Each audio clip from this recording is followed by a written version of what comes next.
بسم اللہ الرحمن الرحیم۔ اما پارہ کی سورہ تکویر کے سبق نمبر 1 میں خوش آمدید۔ آج کے اس سبق کے اندر ہم پہلی 14 آیات کا ترجمہ پڑھیں گے، لغوی صرفی تحقیق کریں گے۔ سب سے پہلے میں تلاوت کر دیتا ہوں، پھر انشاءاللہ اس کا ترجمہ کرتے ہیں۔ بسم اللہ الرحمن الرحیم۔ اذا الشمس كورت واذا النجوم انكدرت واذا الجبال سجرت واذا العشار عطلت وَإِذَا الْوُحُوشُ حُشِرَتْ وَإِذَا الْبِحَارُ سُجِّرَتْ وَإِذَا النُّفُوسُ زُوِّجَتْ وَإِذَا الْمَوْءُودَةُ سُئِلَتْ بِأَيِّ ذَنبٍ قُتِلَتْ وَإِذَا الصُّحُفُ نُشِرَتْ وَإِذَا السَّمَاءُ كُشِطَتْ وَإِذَا الْجَحِيمُ سُعِّرَتْ وَإِذَا الْجَنَّةُ أُزْلِفَتْ عَلِمَتْ نَفْسٌ مَّا أَحْضَرَتْ۔ صدق اللہ العظیم۔ ترجمہ دیکھ لیں۔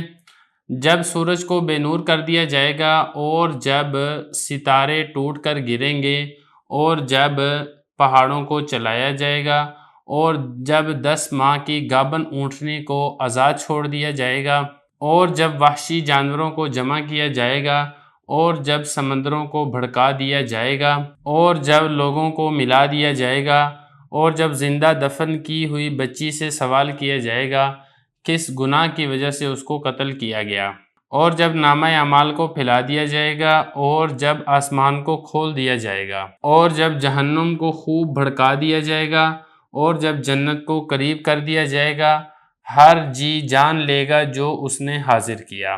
ترجمہ ہو چکا ہے، اب چلتے ہیں لغوی صرفی تحقیق کی طرف۔ پہلا لفظ دیکھیں، شمس۔ شمس سورج کو کہا جاتا ہے، اور اس کی جمع آتی ہے شموس۔ باب اس کا نصر ینصر آتا ہے، اور اس کا مطلب ہوتا ہے روکنا اور منع کرنا۔ تو چونکہ سورج بھی اپنی طرف دیکھنے سے روکتا اور منع کرتا ہے، اس لیے سورج کو شمس کہا جاتا ہے۔ اگلا لفظ دیکھیں، کورت۔ کورا یکور تکویر، اس کا مطلب ہوتا ہے لپیٹ دینا، بے نور کر دینا، اسی سے یہ ماضی مجہول کا صیغہ ہے، یعنی جب سورج کو بے نور کر دیا جائے گا۔ نجوم، یہ جمع ہے نجم کی، اور یہ ستارے کو کہا جاتا ہے۔ اگلا لفظ دیکھیں، انقدرت۔ انقدر ینقدر انقدار، باب اس کا انفعال آتا ہے، اور اس کا مطلب ہوتا ہے ٹوٹ جانا اور بکھر جانا، یعنی جس وقت ستارے ٹوٹ کر بکھر جائیں گے۔ اگلا لفظ دیکھیں، جبال۔ جبال یہ جبل کی جمع ہے، پہاڑ کو کہا جاتا ہے۔ اس کے بعد اگلا لفظ ہے سجرت۔ سیرہ یسیر تسجیر، اس کا مطلب ہوتا ہے چلانا، اسی سے فعل ماضی مجہول کا صیغہ ہے، یعنی جب پہاڑوں کو چلایا جائے گا۔ اس کے بعد اگلا لفظ دیکھیں، العشار۔ یہ عشرات کی جمع ہے، 10 ماہ کی حاملہ اونٹنی کو کہا جاتا ہے۔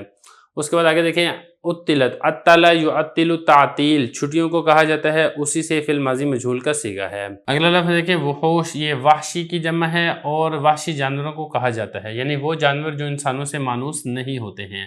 حشر یحشر، اس کا مطلب ہوتا ہے جمع کرنا، اسی سے یہ فعل ماضی مجہول کا صیغہ ہے۔ حشرت، یعنی جب وحشی جانوروں کو جمع کیا جائے گا۔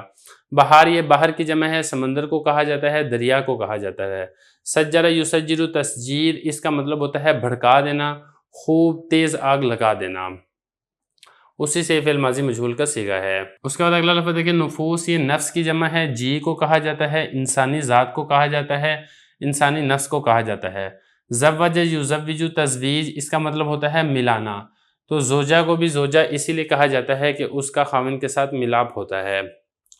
اگلا لفظ دیکھیں، موعودہ۔ وعدہ یعید، باب اس کا ضرب یضرب آتا ہے، اور اس کا مطلب ہوتا ہے زمین کے اندر زندہ دفن کرنا، اسی سے اسم مفعول کا صیغہ ہے مؤنث کا، یعنی وہ بچی جس کو زندہ دفن کیا گیا ہو۔ اس کے بعد اگلا لفظ دیکھیں، ذنب۔ یہ گناہ کو کہا جاتا ہے، اس کی جمع آتی ہے ذنوب۔ قتل یقتل، اس کا مطلب ہوتا ہے قتل کرنا، اسی سے فعل ماضی مجہول کا صیغہ ہے، یعنی جس کو قتل کیا گیا ہو۔